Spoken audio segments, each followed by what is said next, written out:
porque yo viví 13 años en la zona, yo viví en Bariloche 13 años como juez de la Cámara del Crimen, estuve más de 10 años, y eso me permitió no solo un conocimiento de la zona, porque la jurisdicción nuestra en Bariloche era de 80.000 kilómetros cuadrados, es decir que si bien no había una gran densidad de población, había un espacio físico muy grande en el cual teníamos jurisdicción como Cámara de Apelaciones y de juicio. Ahí es donde hemos hecho una cantidad muy importante de juicios orales, muchos de ellos, desgraciadamente muchos de ellos, sobre abuso sexual infantil. Y ahí comenzó toda esta historia, a tal punto de que fue allá, no en Bariloche, sino en el Bolsón, donde en uno de los juicios, que después vamos a hablar de eso, se gestó, digamos, lo que después terminó modificando el Código de Procedimientos de Nación. De modo que, en lo personal, yo tengo un involucramiento muy grande con la zona, porque pasé parte de mi vida acá. Características principales del fenómeno. En primer término, el secreto. El abuso sexual infantil transcurre en un ámbito secreto, en un ámbito cerrado, en general entre cuatro paredes. En la inmensa mayoría de los casos, en el grupo familiar o en el seno del grupo conviviente. Esto es una cuestión mayor, esto es importantísimo. Y tanto esto como el resto de las características que yo voy a mencionar, la importancia de volver a decirlo, porque más allá de que yo lo haya mencionado esto hace algunos años y que haya algunas personas que lo hayamos conversado esto, yo creo que es algo que tiene que estar presente todo el tiempo, porque la experiencia indica que no se tiene presente. ¿Y dónde nos damos cuenta que no se tiene presente? En las sentencias, donde deliberadamente, en la mayoría de los casos, en algunos por ignorancia, pero en muchos, deliberadamente no se tiene presente. Y uno se da cuenta, porque no hace más falta, yo les voy a dejar esas sentencias, no hace falta más que leerlas para darse cuenta de que cada una de estas características que yo voy a decir son desconocidas.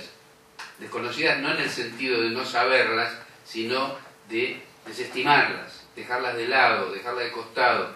Y eso subestima, realmente subestima a todos nosotros y fundamentalmente subestima a la víctima. Y esto es algo que también es intolerable. El secreto, entonces, la primera característica a tener en cuenta. La segunda es, el secreto no solo porque sucede en el grupo familiar o conviviente, sino porque es la esencia del fenómeno. Es decir, hay otros delitos que no son en secreto, digamos, cuando se le roba a una persona algo, en general se sabe, se toma conocimiento. ¿Por qué? Porque los delitos comunes, distintos al abuso infantil, no existen los brutales impedimentos para expresarse que hay en este tema. No solo de la víctima, como vamos a ver, sino también de quienes lo rodean. La segunda característica es la confusión.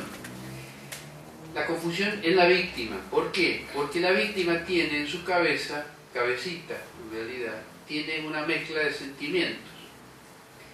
Tiene culpa, tiene autorrecriminación, tiene mucho enojo, tiene ira. Pero como la mayoría de los abusos se producen en el seno del grupo conviviente o familiar, además tiene afecto. Es prácticamente imposible imaginar el nivel de confusión que puede sentir una criatura cuando se le mezclan este tipo de sentimientos.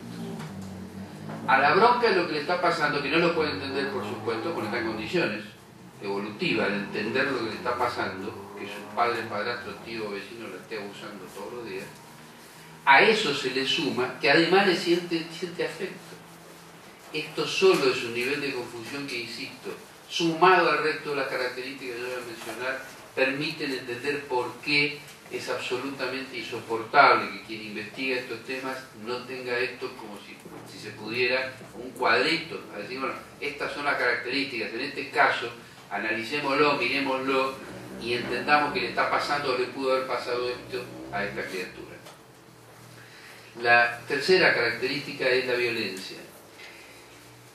La violencia se da en el 100% de los casos de abuso. Parece de perogrullo, parece una tontería decir eso, pero no lo es. La razón por la cual no lo es porque todavía sigue habiendo en muchos lugares de nuestro país, incluyendo y empezando por la Ciudad de Buenos Aires, muchísimos jueces que hacen una pequeña diferencia entre lo que es la violencia física, incluso llegan a ignorar la violencia psicológica. En un abuso que tiene como característica la violencia, y especialmente psicológica. Si ustedes piensen, y esto está vinculado a la característica siguiente, que es la normalización y eventualmente las amenazas. Los niños hacen lo que los adultos les dicen. ¿Por qué? Porque los niños creen en los adultos. Y cuando los niños creen en los adultos, y son chicos, pequeños, en general no es necesario amenazarlos. Porque con solo decirle todos los padres hacen esto con sus hijos, o los tíos con sus sobrinos, los niños acceden y ni siquiera hace falta amenazarlos. Recién cuando son un poco más grandes, tengan en cuenta que los niñitos abusados, o las niñas abusadas, son aisladas literalmente, en la mayoría de los casos, por sus abusadores. Eso también es comprobable. Y es materia de necesaria investigación. Esto también hay que investigarlo porque se puede. El abusador muy frecuentemente lleva y trae del colegio a la criatura. Muy frecuentemente no le permite que visite a otros niños ni que sea visitada por otros niños. Eso es parte del aislamiento al cual lo somete.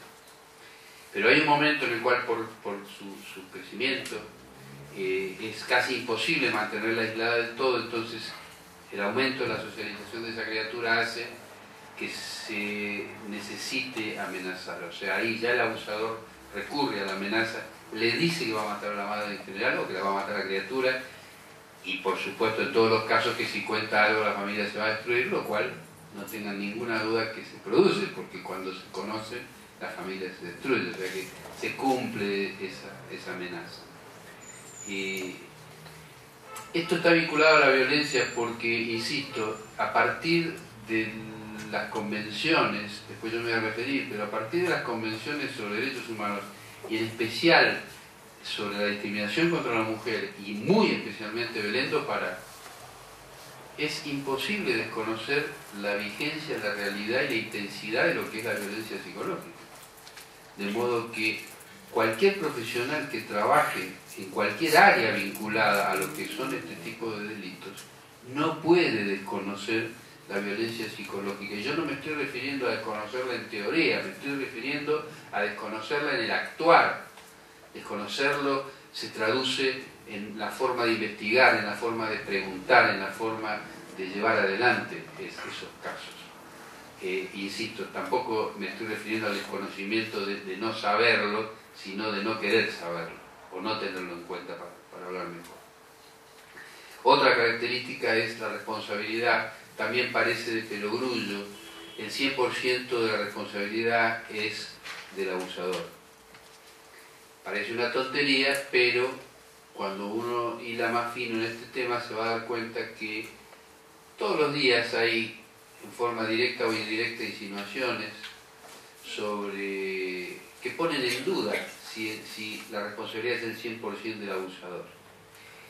Y los que somos más mayores, digamos, para usar una palabra respetuosa, nos acordamos de la película Lolita.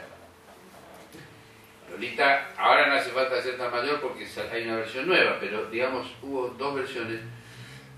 Lolita proviene de un libro, que es Lolita también. ¿Vos te vas a acordar? Porque vos tenés más años que yo.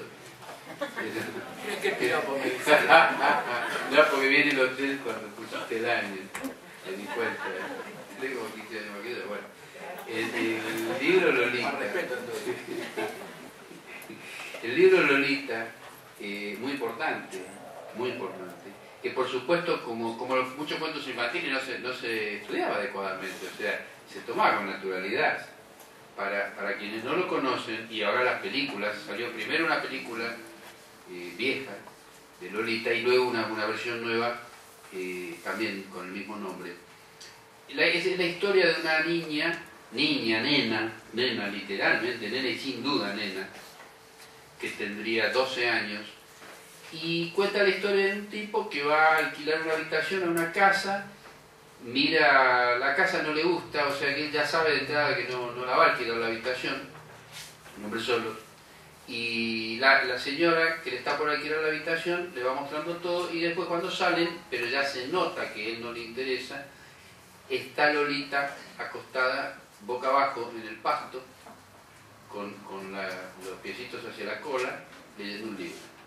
Y los regadores que giran y que van mojando el pasto, y que también la han mojado a ella, y tiene un poco translúcida su remera. En la película no ponen una nena, ponen una mujercita. Este señor, cuando ve a Lolita, ya le cambia su idea sobre la habitación que no quería alquilar y que sí termina alquilando. No les cuento más porque después tiene que ver la película, pero realmente cuando vi la versión esta nueva, hace años ya también, pero me llamó mucho la atención esta escena inicial, y hace un tiempo, ahora un año o dos, dan por televisión la versión vieja, pero de casualidad, yo haciendo zapping, pesco, y me llama la atención, no me acuerdo, era James Mason. James Mason era el que hizo la primera versión, y el otro, el de ahora, era famoso, Jeremy Irons, tal cual.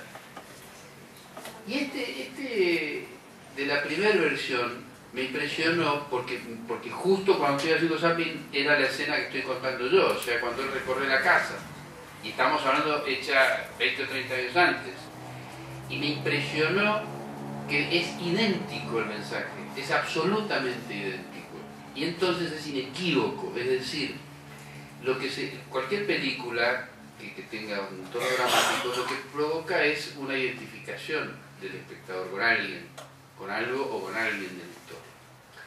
Este tipo de relato, mostrado de esa manera, lo que está provocando es una identificación con el abusador, porque el hombre a lo largo de la película abusa de esta niña, pero toda la película muestra que no es abuso. Es lo que algunos jueces llamarían un enamoramiento, una relación sentimental, no sé, algo pasional. Cualquiera de las estupideces que se acostumbran a decir para justificar lo injustificable, porque la nena es la nena, o sea, a partir de ahí cualquier otra cosa que se intente para explicar lo inexplicable es criminal. O sea, que criminal es el que intenta explicarlo, no solo el que lo hace, sino el que intenta explicarlo también.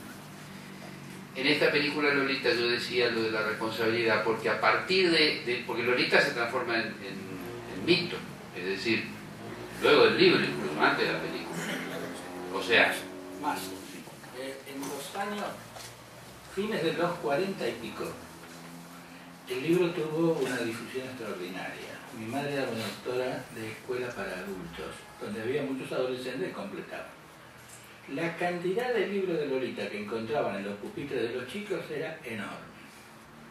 Y por supuesto el libro estaba colocado en el índice, no se podía leer. Claro, lo que pasa es que se transforma en mito porque a la nena se la lleva a la categoría de mujer y se convalida. Este es el problema.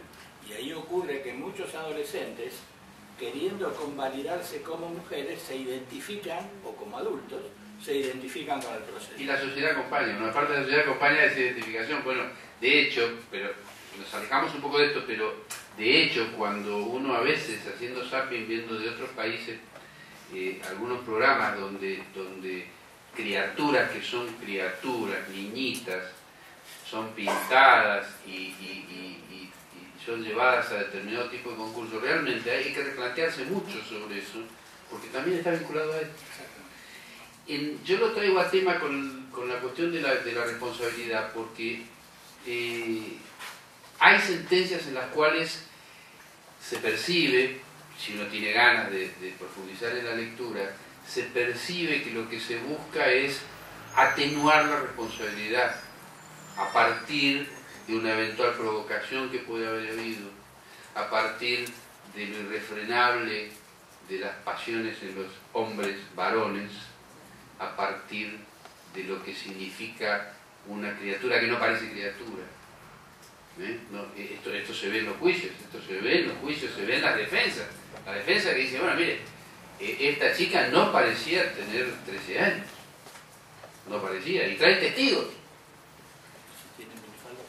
No, bueno, ahí ni hablemos, Pero eso es parte de lo que uno tiene que tener muy grabado en cuanto a la responsabilidad, porque donde se deja llevar por ese tipo de cosas, consciente o inconscientemente, va a terminar obrando como atenuantes, y yo mañana me voy a referir a eso, porque realmente también es criminal. Todas estas características sumadas lo que hacen es mostrarnos que estamos frente a un fenómeno completamente distinto al resto de los delitos. ¿Y esto por qué es importante?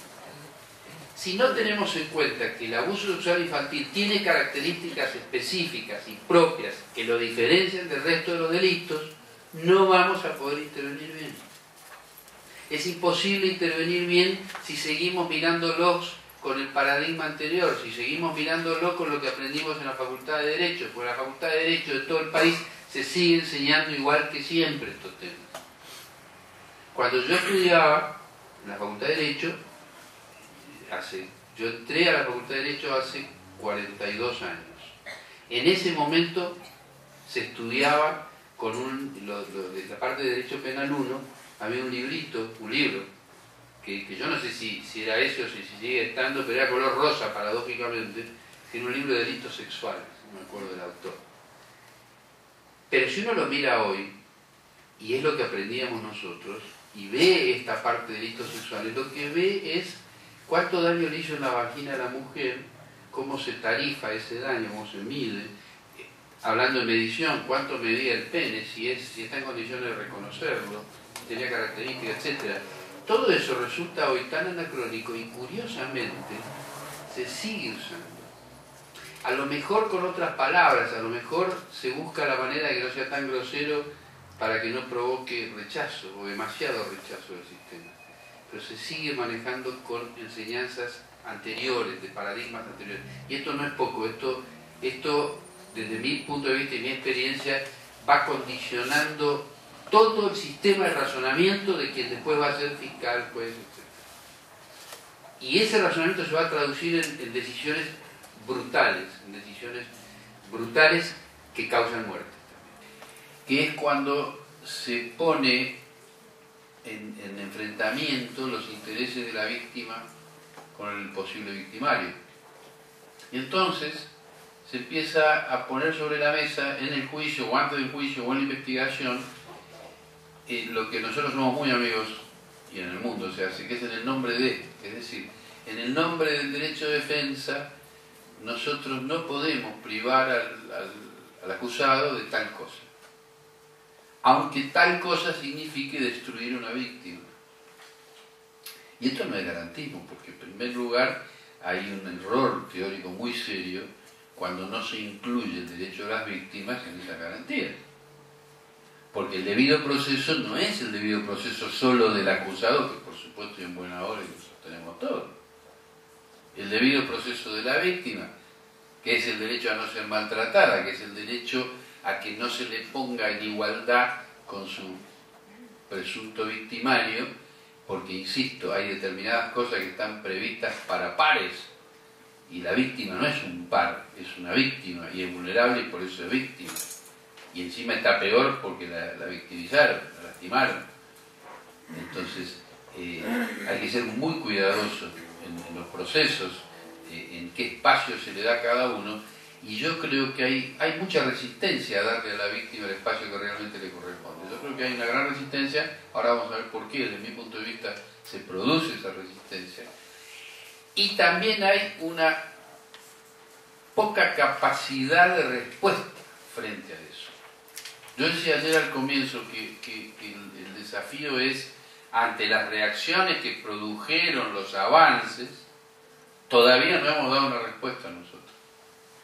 O sea, todavía la sociedad no ha podido elaborar respuestas frente a las injusticias que generan esos avances.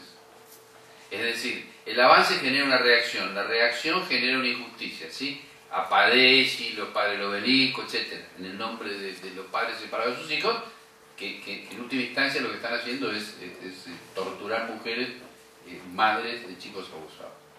Frente a eso, nosotros no hemos podido elaborar adecuadamente respuestas, por lo menos en lo que a mí atañe, porque la dificultad es cotidiana. Ahí la responsabilidad más importante, no la única, pero la más importante es de los jueces. Después vienen a nosotros, pero la más importante es de los jueces. Diría que el primer grupo son los obstáculos personales, que es la ideología del operador, y el otro grupo son los obstáculos institucionales. Todos nosotros pertenecemos a instituciones, todos nosotros en alguna medida pertenecemos a instituciones, y las instituciones tienen en su seno una cantidad de fenómenos muy complejos, la mayoría, que nos preceden a nosotros, porque ya cuando llegamos ya estaban, son de hace siglos. Dentro de las instituciones hay ganancias y pérdidas, hay mitos fundacionales, hay violencia, hay sufrimiento, hay falta de ilusiones, hay identificaciones, hay locura, hay dependencia, hay miedo al cambio, hay ambivalencia. O sea, es una larguísima lista que no vale la pena enumerar ahora, pero son fenómenos que se dan en cada una de nuestras instituciones, que es casi imposible para uno individualmente enfrentar esos fenómenos, pero que son los que dan explicación cuando, por ejemplo, cuando se está discutiendo el aborto no punible. Para dar uno solo, son miles de ejemplos, pero cuando se discute el aborto no punible, ¿cuántos años hace que está en el Código Penal el aborto no punible? ¿Cómo puede seriamente hoy un médico venir a decir que necesita una autorización judicial? Miren las discusiones que está habiendo, ni siquiera el fallo de la Corte, porque ahora estamos discutiendo el fallo de la Corte. Entonces, la realidad no es que estamos discutiendo el fallo de la Corte, es que tenemos una visión contraria al aborto. Esta es la realidad. Lo que pasa es que no se llama de esa manera, sino que se encubre bajo excusas que lo único que hacen es, ustedes de acá muy cerca, en Bariloche, cuando se le ocurrió aplicar la ley a Martín Lozada y ordenar un aborto absolutamente legal y necesario, imprescindible con una nena, la Cámara se lo revocó después de hecho. Miren qué mensaje. Ya estaba hecho. Se lo revocó y lo querían denunciar, lo denunciaron al juez, que estaba cumpliendo con la ley. ¿Cuál es el mensaje para los otros jueces? No hagan lo correcto porque lo vamos a denunciar. Cuando yo hablaba de la justicia, hice la aclaración varias veces de que dos cosas, una vinculada al fenómeno en sí de abuso y otra vinculada a la justicia en general, que nosotros nunca sabemos toda la gente que deja de morir por la buena actuación de la justicia. Es decir, los buenos fiscales y los buenos jueces hacen buenos fallos y son los que nos permiten subsistir como república. Y hay malos jueces que sacan este tipo de fallos y que tienen que ser denunciados. Y de ningún modo estos fallos significan que nuestra justicia sea injusta. Hay una parte de nuestra justicia que es injusta y hay una parte muy importante que es justa, que es la que se demuestra por la existencia de la República. Esto es para mí muy claro, porque hoy yo hablaba con alguna persona sobre la Corte Suprema, y nosotros hoy, por ejemplo, yo hace poco se lo decía a un altísimo juez de acá, del país, y charlando, yo le decía, mira, yo en estos años yo me siento muy tranquilo haciendo un fallo. Y cuando un juez se siente muy tranquilo haciendo un fallo, van a haber posibilidades, porque se está mandando toda la macana y se la van a perdonar. O en el buen sentido, lo que yo quise decir es que yo no siento, por lo menos judicialmente, no estoy diciendo que no haya factores externos que presionan, porque los hay en juicios de esta naturaleza y los hay en juicios por delitos de lesa humanidad. Pero yo me estaba refiriendo concretamente a la posibilidad de trabajar sabiendo que una Corte Suprema va a analizar esto desde el mismo parámetro que lo estoy analizando yo, aunque tenga una opinión distinta, o el resultado sea distinto. Pero yo sé que para analizarlo no va a estar escribiendo como este señor, va a mirar la Constitución Nacional y va a mirar los tratados. En ese sentido nosotros tenemos una excelente justicia. Ahora, que haya tipos como estos, que haya degenerado dictando sentencias, no significa que tengamos una mala justicia. Yo creo que en balance la justicia es buena y hay tipos que son absolutamente insoportables, que no pueden ser jueces y que ayer y hoy yo me estaba refiriendo a esos tipos. Gracias por